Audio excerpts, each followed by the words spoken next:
எல்லாருக்கும் வணக்கம். கடந்த ஒரு வருஷத்தில் கொரோனாவுக்கு அடுத்தபடியாக இந்த உலகத்தில் ஜாஸ்தியாக பேசின விஷயங்களில் ஒன்று பிட்காயின். இன்றைய தேதிக்கு ஒரு பிட்காயினோட விலை என்னன்னு பார்த்தீங்கன்னா $57,000.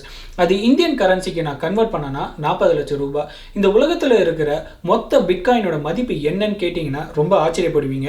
72 லட்சம் கோடி. கடந்த 6 மாதமாக இந்த பிட்காயினோட ப்ரைஸ் மூமெண்ட்டை நான் ரெகுலராக பார்த்துட்டு தான் இருக்கிறேன். அக்டோபர் மாதம் நீங்கள் இதில் ஒரு 10,000 ரூபாய் போட்டு வச்சுருந்தீங்க அப்படின்னா இன்றைய தேதிக்கு அது கிட்டத்தட்ட 60,000 ரூபாயா வந்திருக்கும். அதாவது 500% இன்க்ரீஸ். எதனால் இந்த பிட்காயின் இந்த அளவுக்கு ஜாஸ்தியாக இருக்குது, பிட்காயின்னா என்ன, அது எப்படி வாங்கலாம், அதோட ரிஸ்க் எல்லாம் என்ன அப்படின்ற இன்ஃபர்மேஷன் தான் இன்னைக்கு இந்த வீடியோவில் நம்ம பார்க்க போகிறோம். பிட்காயினை virtual currency, virtual gold, digital currency இந்த மாதிரி நிறையா சொல்லுவாங்க. கரன்சினா என்ன அப்படின்றது நம்ம எல்லாருக்குமே தெரிஞ்ச விஷயம்தான். முன்ன காலத்தில் தான் பண்ட பரிமாற்ற முறை, அதாவது ஆடு கொடுத்து கோழி வாங்குறதா இருக்கட்டும், இல்லை அரிசி கொடுத்து பருப்பு வாங்குறதா இருக்கட்டும், ஒரு பொருளை கொடுத்து பொருளை ட்ரேட் பண்ணிட்டு இருந்தோம்.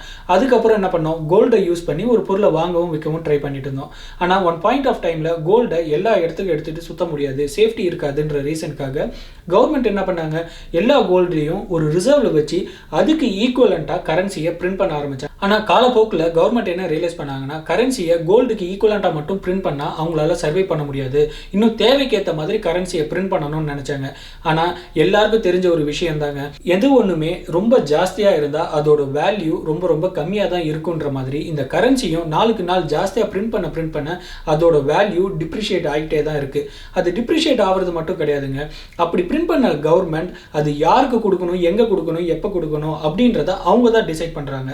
ஃபார் எக்ஸாம்பிள் 2008 நடந்த ஃபினான்ஷியல் கிரைசிஸ் அப்போ யூஎஸில் இருந்த பேங்க்ஸை பெயில் அவுட் பண்ணுறதுக்கு மட்டும் யூஎஸ் கவர்மெண்ட் $700 பில்லியன் பிரிண்ட் பண்ணி கொடுத்துருக்காங்க. அது மட்டும் கிடையாது, ஏன் இந்தியாவில் கூட தான் எவ்ரி இயர் நிறைய பேங்க்ல இருக்கிற வாராக்கடன், அதாவது நான் பர்ஃபார்மிங் அசட்ஸ் எல்லாத்தையும் ரைட் ஆஃப் பண்ணிக்கிட்டே இருக்காங்க. இது எல்லாமே கவர்மெண்ட் அவங்களுக்கு ஏற்ற மாதிரி அப்பப்போ பிரிண்ட் பண்ணுற கரன்சிஸ் தான். இதெல்லாம் தாண்டி நம்ம கையில் இருக்க காசை நமக்கு ஏற்ற மாதிரி செலவு பண்ண முடியுமா அப்படின்னு கேட்டிங்கன்னா அது ஒரு பிக் கொஷின் மார்க் தான். ஏன்னா பேங்க்கில் போய் அதை டெபாசிட் பண்ணணுனால காசு, வித்ட்ரா பண்ணணுனால காசு, திடீர்னு ஒரு நாள் அந்த காசு எதுவுமே செல்லாது அப்படின்னு கூட சொல்லுவாங்க. இதில் இருக்கிற ஒரு சில ப்ராப்ளம்ஸை அட்ரஸ் பண்ண தான் 2008 ஒரு ஜப்பான்காரர் தான் இந்த பிட்காயின் ஒன்றா கண்டுபிடிச்சாரு. பிட்காயின் அப்படின்றது நம்ம நார்மலாக பார்க்குற கரன்சியோ இல்லை கோல்டு மாதிரியே கிடையாதுங்க. அதை நம்மளால் பார்க்கவும் முடியாது, தொடவும் முடியாது. இன்னும் புரிகிற மாதிரி சொல்லணும் அப்படின்னா, என்கிட்ட ஒரு 4 காயின் இருக்குது, என் ஃப்ரெண்டுக்கிட்ட ஒரு 4 காயின் இருக்குன்னா எனக்கு ஒரு அட்ரஸ் கொடுத்துருவாங்க, என் ஃப்ரெண்டுக்கு ஒரு அட்ரஸ் கொடுத்துருவாங்க. சரி, அட்ரஸ் 1, அட்ரஸ் 2. ஸோ இதை எல்லாத்தையும் கம்ப்யூட்டரில் போய் அட்ரஸ் 1 4 காயின், அட்ரஸ் 2 4 காயின் அப்படின்னு ஸ்டோர் பண்ணி வச்சுருவாங்க. இவ்வளோதாங்க பிட்காயின்.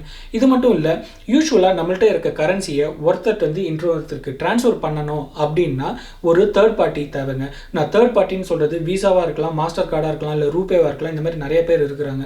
இவங்க தான் நம்மள்கிட்ட இருக்க கரன்சி எடுத்து இன்னொருத்தட்ட ட்ரான்ஸ்ஃபர் பண்ணி கொடுப்பாங்க. அதுக்கு அவங்களுக்கு ஒரு சர்வீஸ் சார்ஜும் பே பண்ணணும். ஆனால் பிட்காயினை பொறுத்த வரைக்கும் நான் என் ஃப்ரெண்டுக்கு பிட்காயினை ட்ரான்ஸ்ஃபர் பண்ணணும் அப்படின்னா அட்ரஸ் 2க்கு இவ்வளோ காயின் சொன்னால் மட்டும் போதும், ஒருத்தட்டு இன்னொருத்தட்ட போயிடும். அதுக்கு தேர்ட் பார்ட்டி யாருமே தேவை கிடையாது. இதனால் சர்வீஸ் சார்ஜும் எதுவும் ஆகாது. இதை நான் சொன்னதுக்கப்புறம் உங்கள் எல்லாருக்கும் தோன்ற ஒரு விஷயம், இது எந்த அளவுக்கு சேஃப், இது எந்த அளவுக்கு செக்யூர் அப்படின்றது தான். பிட்காயின் வச்சிருக்க ஒவ்வொருத்தருக்கும் ஒரு கீ இருக்குங்க. அந்த கீ இருந்தால் தான் அவங்களோட காயினை அவங்களே ஆக்சஸ் பண்ண முடியும்.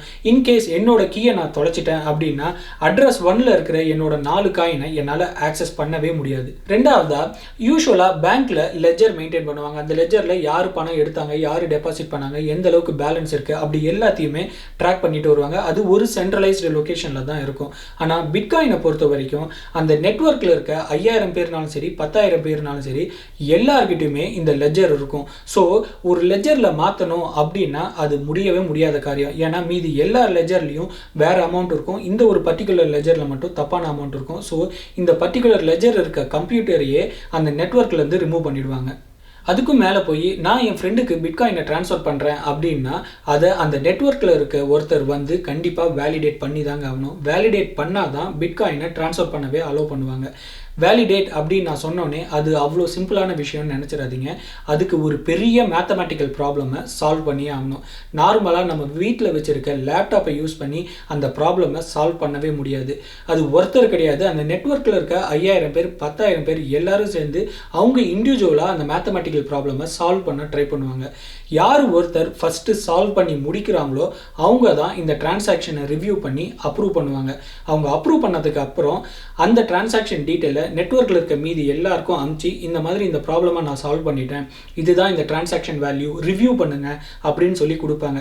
அந்த நெட்வொர்க்கில் இருக்க மீதி எல்லாரும் அந்த டிரான்சாக்ஷன் கரெக்டு தானா, அந்த மேத்தமேட்டிக்கல் ப்ராப்ளம் கரெக்டாக சால்வ் பண்ணியிருக்காங்களான்னு பார்த்து அவங்க எல்லாரும் அப்ரூவ் பண்ணோன்னே அவங்கள்ட்ட இருக்க லெஜரில் எல்லாருமே சேர்ந்து ஒரே டைமில் அப்டேட் பண்ணிடுவாங்க. இதை தாங்க அவங்க பிளாக் செயின் டெக்னாலஜி அப்படின்னு சொல்கிறாங்க. இன்ஃபேக்ட் ஒரு தடவை பார்த்தா இது அவ்வளோ ஈஸியாக புரிஞ்சிடாது. கண்டிப்பாக 2வது தடவை பாருங்கள், உங்களுக்கு ரொம்ப தெளிவாகவே புரியும். இதுக்கு அடுத்தது இந்த உலகத்தில் டோட்டலாக 180 லட்சம் பிட்காயின் தாங்க இருக்குது. மொத்தமாக இந்த உலகத்தில் 210 லட்சம் பிட்காயின் தான் இருக்க முடியும். அதுக்கு மேலே அது ஃப்ரீஸ் ஆகிடும்.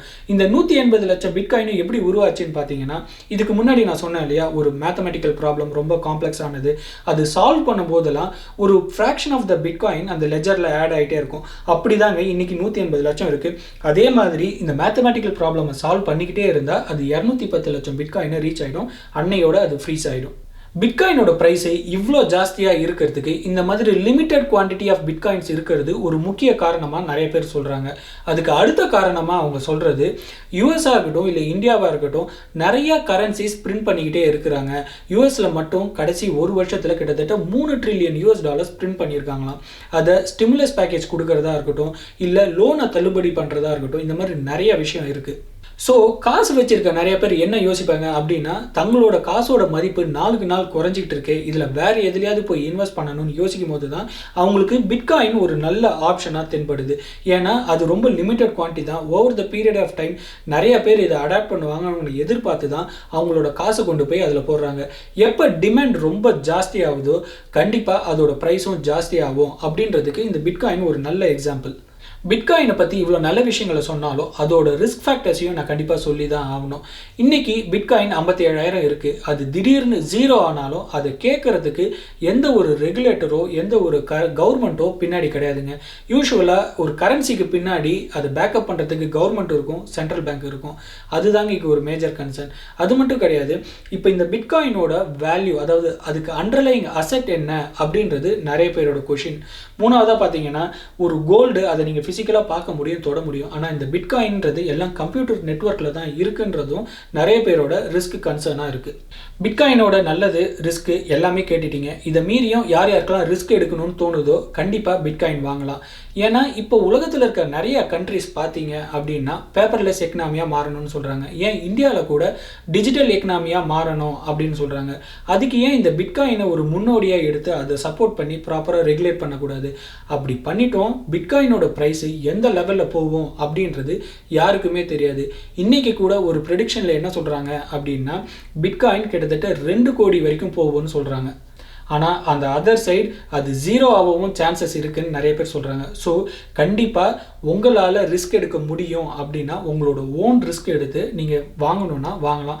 இதை வாங்குறதுக்கு நிறைய பிளாட்ஃபார்ம்ஸ் இருக்குங்க. கிராக்கன் அப்படின்ற ஒரு வெப்சைட் இருக்குது, காயின் மாமா அப்படின்ற வெப்சைட் இருக்குது, யூனோ காயின், ஆர்டிஎம், இந்த மாதிரி நிறைய போர்ட்ஃபோலியோ இருக்குது. அவங்கள்ட்டெல்லாம் போய் உங்களோட ஐடி, ஆதார் கார்டு இதெல்லாம் கொடுத்தா உங்கள் கேஒய்சியை வெரிஃபை பண்ணிவிட்டு அப்புறம் தான் உங்களை பிட்காயின் வாங்க விடுவாங்க. இந்த வீடியோ உங்களுக்கு ரொம்பவுமே இன்ஃபர்மேட்டிவாக யூஸ்ஃபுல்லாக இருந்திருக்கும்னு நான் நம்புகிறேன். அப்படி இருந்ததுன்னா உங்கள் ஃப்ரெண்ட்ஸுக்கு ஷேர் பண்ணுங்கள். இது வரைக்கும் நீங்கள் சப்ஸ்கிரைப் பண்ணலன்னா சப்ஸ்கிரைப் பண்ணுங்கள், லைக் பண்ணுங்கள். உங்கள் ஃபீட்பேக் அண்ட் தாட்ஸை இந்த வீடியோவோட கமெண்ட் செக்ஷனில் கமெண்ட் பண்ணுங்கள். தேங்க்ஸ்.